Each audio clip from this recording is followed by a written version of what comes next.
লোকগুলো দাঁড়িয়ে আছে, টাকাটা দিয়ে দাও গো। আমার কাছে টাকা থাকলে তো দেবো, না থাকলে আমি কোথা থেকে দেবো? চুরি করে দেবো নাকি? এই যে মিস্টার, 4 কিস্তি ফেল হয়ে গেছে আপনার। আমাদের হেড স্যারকে আর আমরা বুঝাইতেই পারছি না, আজকে টাকা দিতেই হবে আপনাকে। আপনি টাকা কোথায় থেকে আনবেন, কিভাবে আনবেন সেটা আপনি জানেন। আজকে আমরা ফুল এন্ড ফাইনাল ডিসিশন নিয়ে এই যে টাকা আপনার কাছ থেকে নিয়েই তবে এখান থেকে যাব। টাকা বাড়া থাকলে তো দেবো, বাড়া না থাকলে কোথা থেকে দেবো? ঈদের কথাবার্তা শুনলি কেমন গা পিত্তি জলে রে? সেটাই তো মনে হচ্ছে স্যার। টাকা দাও, ফালতু ঝামেলা করো না, টাকা দাও। স্যার বিশ্বাস করুন, একটা টাকা নাই ঘরে, 80টা টাকা পড়ে আছে ঘরে। এগুলো কোনো কথা নাই, কোনো কথার মধ্যে পড়ে? হ্যাঁ কি করবো স্যার বলেন? যেদিন থেকে আপনাদের কাছ থেকে কিস্তির টাকা নিয়ে ঘর বাড়ি করেছি, সেদিন থেকে জীবন থেকে আর আমার সবকিছু শেষ হয়ে গেছে। কিস্তির জ্বালা যন্ত্রণাতে এমনিতেই আমার বউয়ের সাথে ঝগড়া অশান্তি রাত দিন লেগেই থাকে। বউ আমাকে সুখ শান্তি করে চাইতে ভাত খেতে দেয় না, কাছে শুইতেও দেয় না। এবার আপনারাই বলুন স্যার, কিস্তির টাকাটা নিয়ে যে আমার জীবনে কি বিপদ নেমে এসেছে সেটা আমিই জানি। এই টাকাগুলা লিবার সময় ভাবতে হয় বাছা ধন। এখন আমরা কোম্পানির লোক, কোম্পানিতে কাজ করি, আপনাদের সমস্ত ডকুমেন্টস কোম্পানিতে জমা দিয়ে কোম্পানিতে আমরা অ্যাপ্লাই করেছিলাম যে আপনি সাধারণ মানুষ, মাসিক আয় আপনার 30 থেকে 40 হাজার টাকা, আপনার সমস্ত বায়োডাটা ঠিক রয়েছে, কোনো জায়গায় কোনো লাল কালির দাগ নেই। এবার আমাদের কথা বিশ্বাস করে আমাদের হেড স্যার আপনার নামে ফর্মটা পাঠায় যে এই ফর্মটা লিখে সাবমিট করো, ওনাকে টাকা দেবো আমরা। কোম্পানির কাছে আপনাদেরকে আমরা ভালো সাজিয়ে আপনাদেরকে নুনটা পাইয়ে দিয়েছি। এবার সেই টাকা যদি আপনারা কিস্তি বাই কিস্তি যদি না পরিশোধ করেন, তাহলে কোম্পানি আমাদেরকে কিরকম আছিলা চুদুনটা দেয় আপনি একবার ভাবতে পারবেন? সবই বুঝতে পারছি স্যার, কিন্তু নিরুপায় হয়ে পড়েছি, কিছু করার নেই যে স্যার। এমনিতেই 18-20 দিন কাজ হয়নি, তারপরে যে বিদেশে যে কোনো কাজ কাম করে কিস্তির টাকাটা জোগাড় করবো সেই উপায়ও নাই। বিদেশে যেখানেই কাজে গেছি সেখানে রোহিঙ্গা বলে মাইছি, বাংলাদেশে বলে ডকুমেন্ট সবকিছু থাকতো, মেরে মুখ ফাটিয়ে দিচ্ছে, ওই জন্য ভয়ে যেতে পারছি না। এখন যদি আপনারা জোর জবরদস্তি করেন যে টাকা দিতেই হবে, তাহলে বিদেশে গিয়ে জীবন হারাইতে হবে। আপনারা তো সবই নিউজে দেখছেন, ফেসবুকে, যে সমস্ত ডকুমেন্ট থাকা সত্ত্বেও কিভাবে কুকুর মারা করে মারছে। এবারে আপনারা কিস্তির হেড স্যার, আপনারা যদি জোর জবরদস্তি করেন টাকার লেগে, তাহলে বিদেশে গিয়ে জীবন হারাইতে হবে। তা আমি বলি কি স্যার, জীবনও হারাবে না, আবার আপনারা টাকাটাও পাবেন, আর একটা ছোট পারানি কাজ করেন। কি করতে পারে একটা কাজ? আপনাদের হেড অফিসে আপনারা মেল করেন, দিয়ে একটা কথা বলেন যে যেই সমস্ত ব্যক্তির কাছে আমরা কিস্তির টাকা পাওনা রয়েছে, তারা এই মুহূর্তে টাকা পরিশোধ করতে অক্ষম রয়েছে, পরিশোধ করতে পারছে না। তো 1 বছরকার জন্য তারা কিস্তি দিতে পারবে না, 1 বছরকার জন্য তাদের কিস্তির টাকাটা মুকুব করা হোক।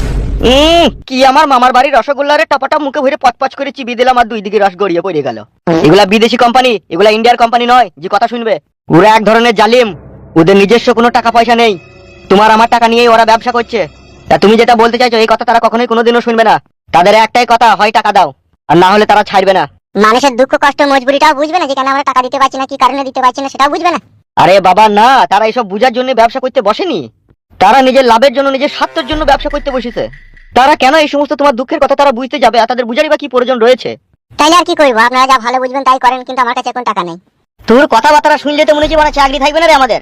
স্যার আমার কথাবার্তা শুনলে আপনাদের চাকরি থাকবে না, কিন্তু আপনারা যে জুলুম চাপাইছেন আমাদের উপরে, এটা আমাদের জীবন বাঁচবে না।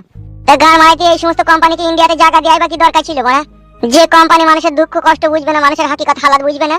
আমাকে বলে কোনো লাভ হবে? সে গভর্নমেন্ট সরকারকে বলতে হবে। তিনারাই তো তাদেরকে এখানে ব্যবসা করার জন্য পারমিশন দিয়েছে, আমরা দিয়েছি।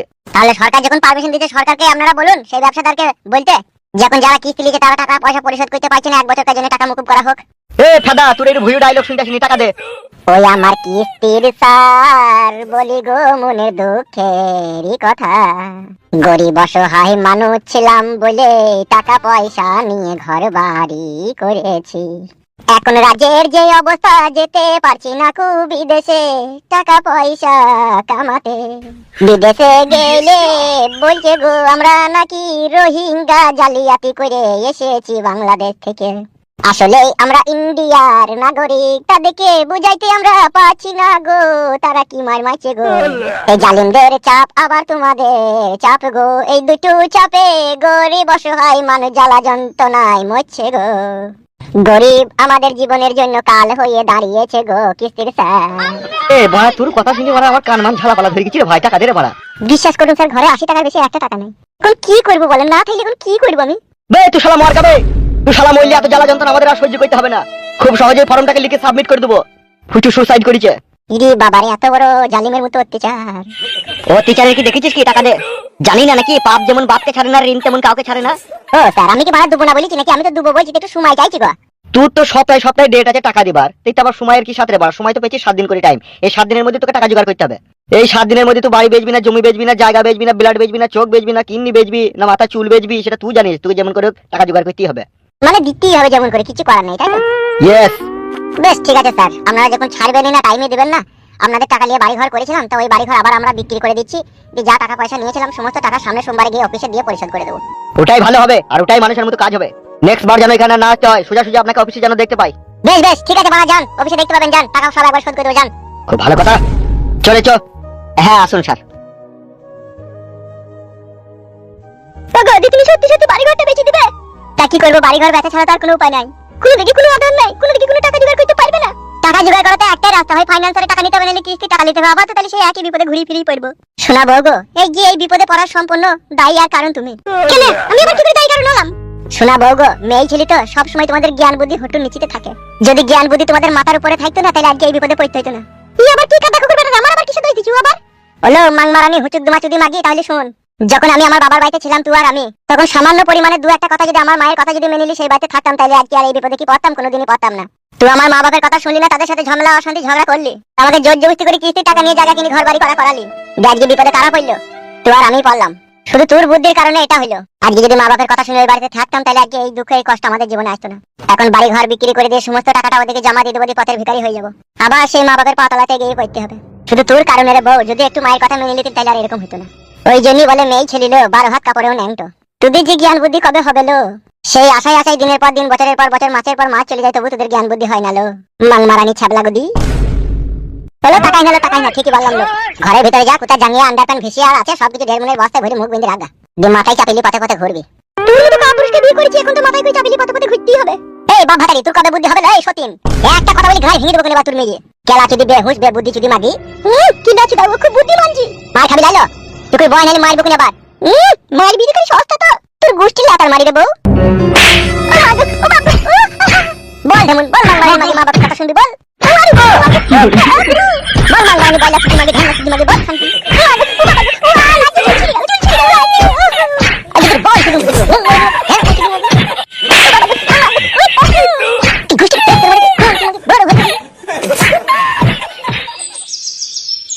কোথা ছিল কোথা রে? দেখতে পেয়েছেন না নাকি দাড়ি ফাড়ি কেটে মাঙ্গেনা বেগমের সাথে ক্লাবে হুলুহুলি করছিল? গাড়ে রস কত সুইরের বাচ্চার। বুকাচুদা যেদিন থেকে এমএলএ হয়েছি সেদিন থেকে কত ঠেলা সামলাই তুই জানিস আমাকে একা? আর তোরা যদি এইভাবে আড়ালে আড়ালে মাগি ফাগিলি ফুর্তি ফাত্তা করেছিল, আমার কাজকে সামাল দেবে? আরে বড় ভাইজান, খামাখা আপনি আমার উপরে রাগ করছেন। এইটাই তো এখন মেয়ে মানুষলি ফুর্তি করার বয়স। আর এই বয়সে যদি মেয়ে মানুষলি ফুর্তি ফাত্তা না করতে পারি, তাহলে কোন বয়সে করবো মরার পরে? দাদা সাদা কুকুর, তোর কাছে আমি লেকচার শুনতে চাই না। যা কিছু করবি টাইম অনুযায়ী করবি, আর টাইমের আগে এড়িয়ে চলে আসবি। লোকজন পাঠিয়ে তোকে যেন খুঁজে আনতে না হয়। বেশ ঠিক আছে, আর ভুল হবে না, এবার থেকে আমি নিজে চলে আসবো। হ্যাঁ, কথাটা ভালো করে মাথায় ঢুকিয়ে লাও। বে বুকাচুদা, তো নারী পাগলা কেন বে তুই? তুই বেশি বকি না কালো কুকুর। আমার বকি নাকি বে? ঠিকই তো বলছে। মেয়ে ছেলে দেখে চিনো তো? এই অসৎ পথের প্রেম ভালোবাসায় কত মানুষের জীবন নষ্ট হয়ে গেছে, তুমি তো জানো না। আর জানো না বলেই তুমি এই কাজ করছো। যেদিনকে ওই মহিলার সাথে তুমি একটু এটাল বেটাল করবে না, পুচুত করে লিঙ্গু কেটে নেবে, বুঝবা? তখন বুঝবা মুখ থেকে এই কত ঠেলা। জ্ঞান দিচ্ছি নাকি তোমাকে? বে বুঝিয়ে দিচ্ছি, জ্ঞান দিইনি। কালো কুকুর। জি গুরু বলেন। ওর কথা বাদ দে, তুই যে মস্তানটাকে খবর দিয়েছিলি, তার কি খবর রে? গুরু, এই মস্তানে তো আজকে এখানে আসার কথা। দেখো অনেক বেলা হয়ে গেলে লুকোয়। সেইটাই তো শালা কইছি কি এতক্ষণ। আসুন আসুন, আপনার জন্যই তো অপেক্ষা করছিলাম। আরে আমি কথা যখন দিয়েছি অবশ্যই আসবো, এতে অপেক্ষা করার কি রয়েছে? এই সেই লোক নাকি? জি বড় ভাই, এই সেই ব্যক্তি। নমস্কার এমএলএ কালুয়া সাহেব।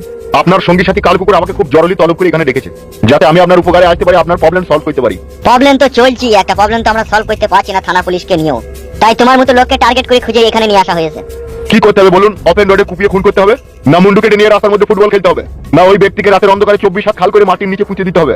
আর যদি আপনি চান ওই ব্যক্তিকে 3 রাস্তার মোড়ে পুঙ্গায় বাঁশ ভরে ঠাড় করে দিতে, সেটা করে দেবো। No tension please, every don't mind. আমাদের বাপ দাদা 14 পুরুষ সবাই মার্ডার কেসের আসামি। মানুষ যেরকম সকাল হলে ঝোলা ঝাম্পুর নিয়ে কাজে বেরিয়ে যায়, ঠিক সেরকম আমার বাপ দাদা 14 পুরুষ সকাল হলেই ঝোলাতে অস্ত্র বলিয়ে মানুষ মাইতে বেরিয়ে পড়ে। আমি সেই বংশের ছেলে। যেই হাতুর ঘরে আমার জন্ম হয়েছিল, সেই হাতুর ঘরে আমি ধাইমাকে মার্ডার করেছি। সেই জন্যই তো আমার নাম দিয়েছে আমার বাপ মা মার্ডার গুরু।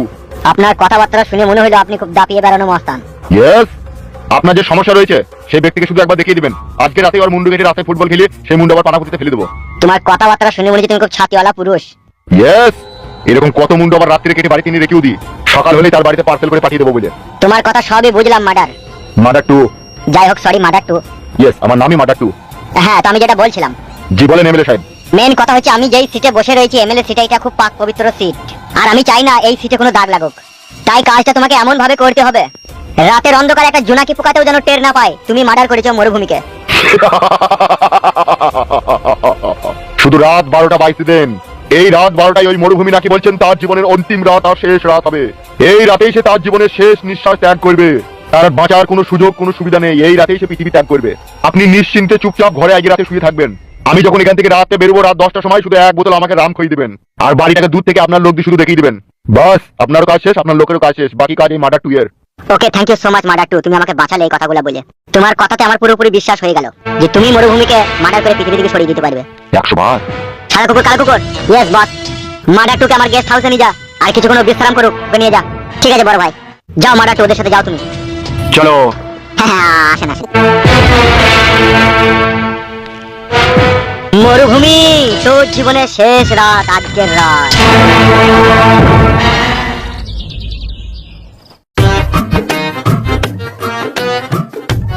কেমন আছো মরুভূমি ভাই? ওই কেটে যাচ্ছে কোন রকম। বাড়ির সব খবর ভালো তো? বাড়িতে সবাই ভালো আছে তো? হ্যাঁ ভালো আছি। তো চুমকি রানী, তুমি হঠাৎ করে এখানে কি ব্যাপার? আর বইলো না ভাই, ঘরে একটা টাকা নাই। তোমার দাদা এই গোটা 10 দিন থেকে কাজে কমে যায়নি। সংসারের হাল বেহাল হয়ে গেছি। হ্যাঁ, এখন যা দিনকাল পড়েছে, সব জিনিসের দাম তো বর্তমানে এখন বাজারে লাফিয়ে লাফিয়ে বাড়ছে, সব ক্রাইসিস হয়ে গেছে। ও ভাই মরুভূমি, বলো। আমাকে গোটা 500 টাকা ধার দাও না, কালকে কিস্তি রয়েছে, ঘরে একটা টাকা নাই। 500 টাকা নেবে, তা তো কাচি মুচি করে বলার কি দরকার আছে? ডাইরেক্ট বলবে, ডাইরেক্ট। তার কারণ তোমার সাথে যে আমার লেনদেন সব তো রাত 11টার পরে। কত লাগবে, কত? 1000 টাকা হলে ভালো হতো। দিচ্ছি দিচ্ছি। এই নাও ধরো। এখন খুশি তো? তা খুশি হবো না? ও চিরুবুলি। তাহলে রাত্রে আসবো নাকি একটু জামা ভাইতে? আসবে। বেশ ঠিক আছে, এখন যাও, লোকজন দেখলে বড় অসুবিধা আছে। বেশ ঠিক আছে। ও 500 ইনকাম নাই আর 500 টাকা চুনা লাগিয়ে গেল। টাকা তো রাত 11টার সময় আসল তুলে নেবো, তার লেগে লয়।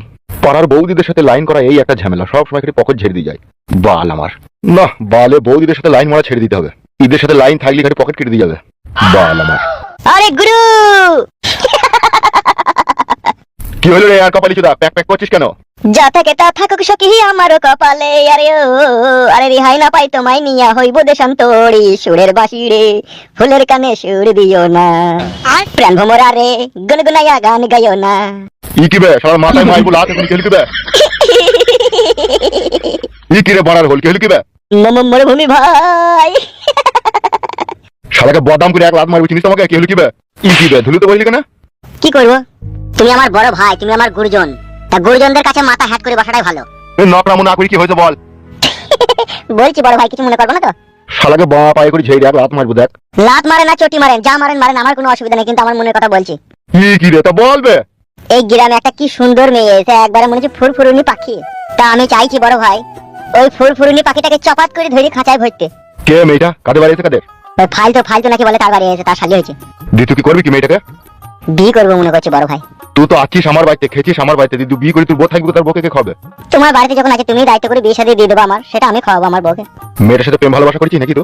না না, প্রেম ভালোবাসায় কোনো হয়নি, তবে প্রথম দেখাতে ওকে আমি ভালোবেসে ফেলেছি। আমি চাইছি আগে বিয়ে করে নেবো, দিয়ে পরে ওর সাথে প্রেম করবো। কই চো তো আমার সাথে, চ আমি দেখবো মেয়েটাকে। চলো বড় ভাই চলো। চো চো চো।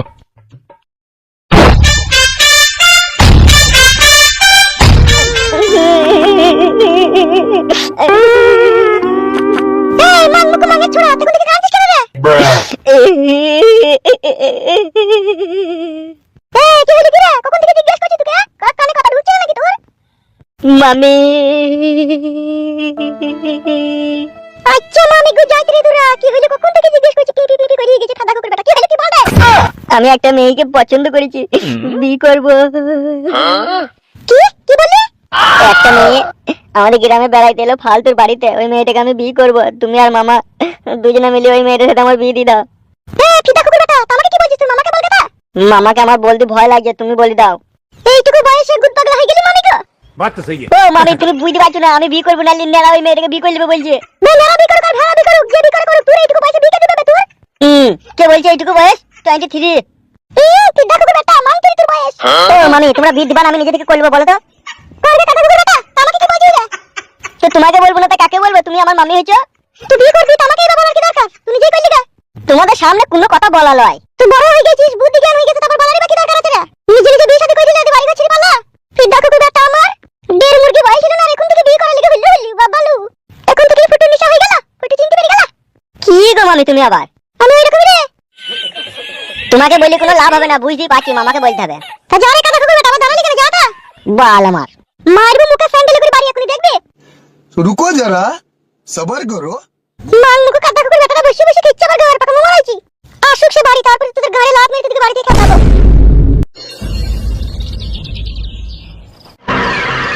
এই বাড়িটাই আছে ভাই, এই বাড়িটাই আছে। তা ডাক বে ডাক।